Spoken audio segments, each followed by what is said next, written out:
So hello guys, this is Tridip. Welcome to Tridip Photography. So this is the another video of my channel.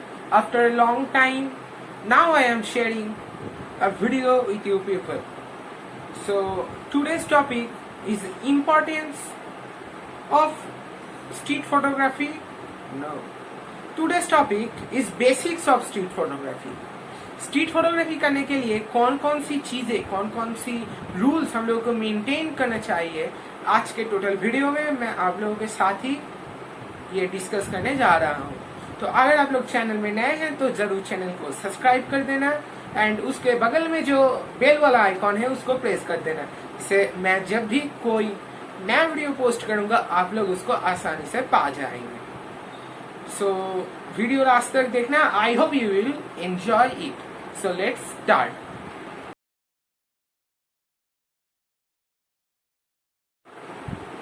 Before starting the video, we have to know that what is mainly street photography. Street photography क्या होता है? So basically हमारे आसपास के जो streets हैं उनके उसके अंदर street में जो activities, जो moments, जो actions होते हैं उनको कैप्चर करना ही है street photography. Capturing the beautiful moments of the streets is called street photography.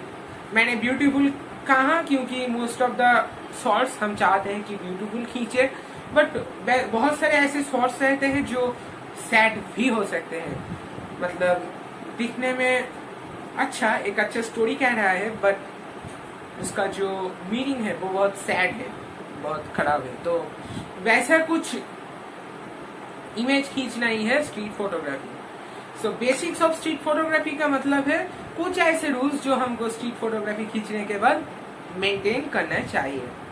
So first of all, जो एक रूल ही नहीं आपको ये मेंटेन करना ही पड़ेगा वो है you have to be keep patience.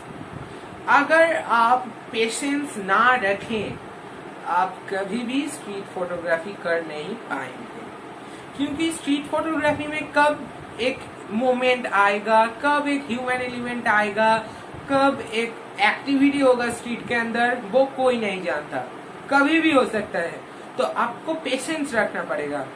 आपको दिखा जाए तो आपने फोटो खींचने के लिए आप घर से बाहर हुए सुबह के 10 बजे, आप 1 बजे घर आए विदाउट एनी फोटो, आपको कोई एक्टिविटी नहीं मिला, कोई ऐसे एक्शन नहीं मिला, कोई ऐसा मोमेंट नहीं मिला जिससे आप वो इमेज खींच पाए।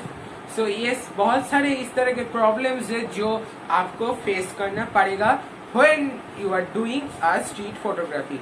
सो आपको ये हर वक्त ही मेंटेन करना है कि आपको पेशेंस रखना है, आपको देखना है कि कोई मोमेंट हो रहा है या नहीं, देन आपको फोटो क्लिक करना है। निराश होने की कोई बात नहीं है।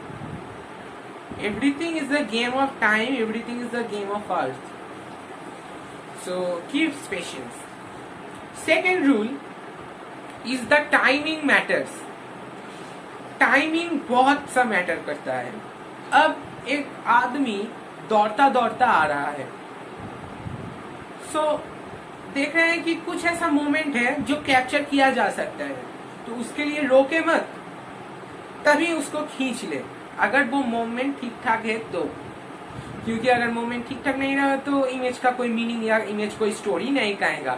बट अगर मोमेंट ठीक ठाक है तो ऑब्वियसली आपको उस मोमेंट को कैप्चर करना चाहिए टाइम हाथ में रखते हुए, क्योंकि timing matters the most. Third thing is try to use a human element with any other object. एक स्ट्रीट में ह्यूमन तो रहता ही है, उसके साथ कुछ ऐसे ऑब्जेक्ट्स भी रहते हैं जिसको अगर हम ह्यूमन एलिमेंट के साथ कैप्चर करें देन हम अच्छा एक फोटो खींच पाएंगे। So try to use object besides the human element. And human element अगर आप इमेज में डालें तो सचमुच में इमेज बहुत अच्छा होगा।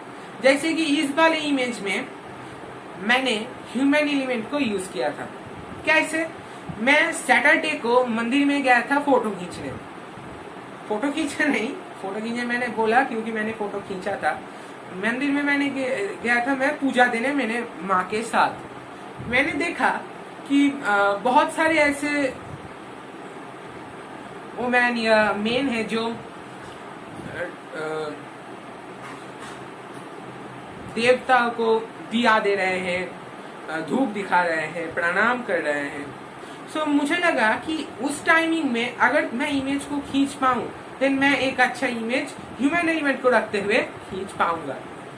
सो यहाँ पर बोर्ड में सचेतन थाकुन मतलब बी केयरफुल ऐसा एक लिखा है। देन वो सब लोग ही मास्क पहने हुए हैं। इससे क्या रहा है कि एक कोविड सिचुएशन है, ये तो मेंटेन हो रहा है। उसके साथ भी सचेतन थाकुन मतलब बी केयरफुल अबाउट द कोविड-19। सो वो भी एक स्टोरी कह रहा है। उसके साथ साथ बहुत सारे ऐसे लोग थे जो उस पर्टिकुलर वुमेन को ही, फीमेल को ही देख रहे थे, तो वो भी एक मैटर था। आफ्टर दैट फोर्थ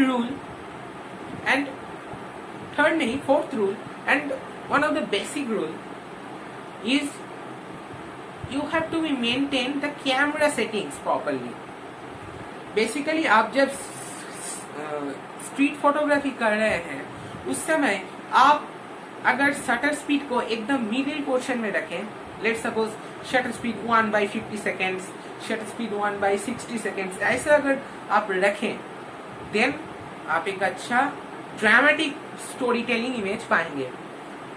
उसके साथ कैमरा सेटिंग इसके अंदर पड़ता है आईएसओ मैक्सिमम आप डे लाइट में जब खींच रहे हैं तब 1600 इज मैक्सिमम फॉर शॉट, क्योंकि मैं अगर 1/60 या 1/50 सेकेंड शटर स्पीड यूज करूं तो लेंस में बहुत सा लाइट आएगा। एंड उसके साथ अगर मैं ज्यादा आईएसओ यूज करता जाऊं तो फ्रेम तो जल जाएगा, मतलब कुछ दिखाई नहीं देगा। और एक बात है उसके साथ जो है एपर्चर हम वाइडर एपर्चर नहीं यूज करेंगे। हम लोग को यहाँ पर शैलो डेप्थ ऑफ फील्ड नहीं चाहिए। हम लोग एपर्चर यूज करेंगे लाइक f12, f20, क्योंकि अगर हम वाइडर एपर्चर रखें तो हमारा जो फ्रेम है उसमें लाइट बहुत ही ज्यादा आ जाएगा जो दिखने में एकदम ही खराब लगेगा। सो हम लोग को एपर्चर को f20 या f12 ऐसा रखना पड़ेगा। After that use a wider lens use करना पड़ेगा स्ट्रीट फोटोग्राफी के लिए। बहुत ऐसे लोग कहेंगे कि भाई मैं तो टेलीफोटो 70-300 या 55-250 mm लेंस यूज कर रहा हूँ, उसमें क्यों नहीं स्ट्रीट फोटोग्राफी किया जाए। स्ट्रीट फोटोग्राफी किया ना जाए ये बहुत गलत बात है, बट उससे उतना अच्छा नहीं होता, क्योंकि टेलीफोटो लेंसेज से आप सब्जेक्ट का एक क्लोजअप शॉट पाएंगे। एंड क्लोजअप शॉट से बहुत समय ऐसा होता है कि कोई स्टोरी या कोई मीनिंग नहीं रिवील होता। सो उसलिए हम लोग को ट्राई करना पड़ेगा कि एक वाइडर लेंस यूज करने के लिए, क्योंकि एक wider lens can capture wider moment, wider frame. A wider frame contains a wider activity, wider action, and those actions will help us to find a story, find a meaning in the image, and also helps the photographers to reveal the meaning of the image through the meaning of the moment through the image. So try to use a wider lens like 15-45 mm, 18-55 mm, 18-140 mm, etc. Then the another rule is imagine the moment before clicking. ये कैसा बात है? आप लोग बात करेंगे ये क्या बात है भाई, कैसे इमेजिन करें? आप सामने एक मोमेंट, एक एक्शन देख रहे हैं कि ये घट रहा है, ये हो रहा है, उस समय आपके माइंड में ही आपको ध्यान रखना पड़ेगा कि ये कैसा इमेज मैं खींच पाऊंगा इससे। मतलब आपको पहले ही प्लान करना पड़ेगा कि इसको अगर मैं ऐसे पॉइंट ऑफ व्यू से खींचूं तो कैसा आएगा, ऐसे पॉइंट ऑफ व्यू से खींचूं तो कैसा आएगा।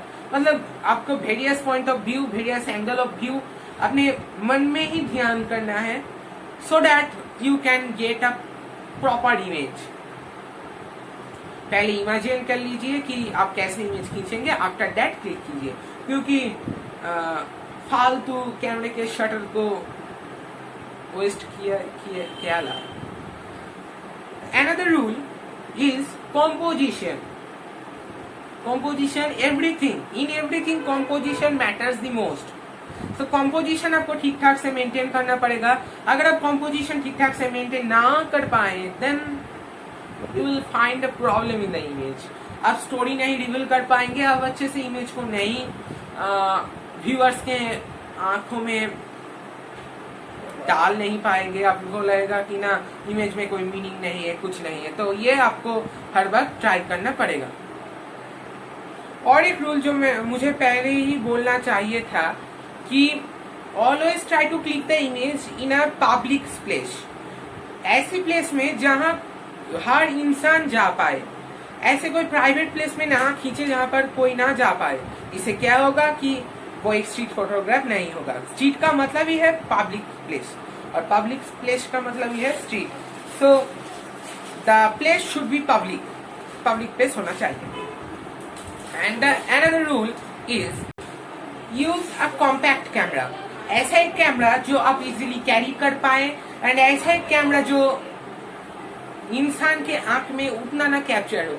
मतलब एक छोटा सा कैमरा यूज करे, पॉइंट एंड शूट या छोटा मिररलेस या डीएसएलआर, जिससे कि स्ट्रीट का जो इंसान है, स्ट्रीट का जो मेन वोमेन है, फीमेल मेल है, वो ना देख पाए. क्योंकि हर वक्त आप जब स्ट्रीट का एक इमेज खींच रहे हैं, वो आप जिसका इमेज खींच रहे हैं आई मीन सब्जेक्ट को ना कह के खींच रहे हैं. वो नहीं जानता कि आप उसका एक इमेज खींच रहे हैं. तो हर वक्त ट्राई कीजिए ऐसा एक गियर यूज करने के लिए जो इंसान के आंखों में जरा सा कैप्चर ना हो. आफ्टर दैट आपके मन में एक भय, एक फियर काम करेगा कि भाई अगर वो देख ले, अगर वो मुझे मारने लगे, अगर मुझे पुलिस के हवाले कर दे. तो ऐसा बहुत सारे फियर आपके मन में काम करेगा एंड ये नेचुरल है. After doing street photography for many days, you can overcome this fear.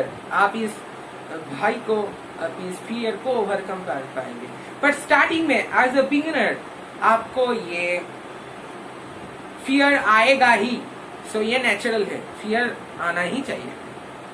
सो ये था कुछ बेसिक्स रूल्स जो मैंने भी सीखा है, मैं भी कैप्चर करता हूँ. एंड आई थिंक वीडियो आप लोगों को अच्छा लगा होगा. सो फिर मैं एक बार बोल रहा हूँ, वीडियो अगर अच्छा लगे तो लाइक कर देना, नीचे कमेंट बॉक्स में कमेंट कर देना, अगर बहुत अच्छा लगे तो शेयर कर देना, क्योंकि आप लोगों का सपोर्ट ही मुझे आगे जाने में हेल्प करेगा.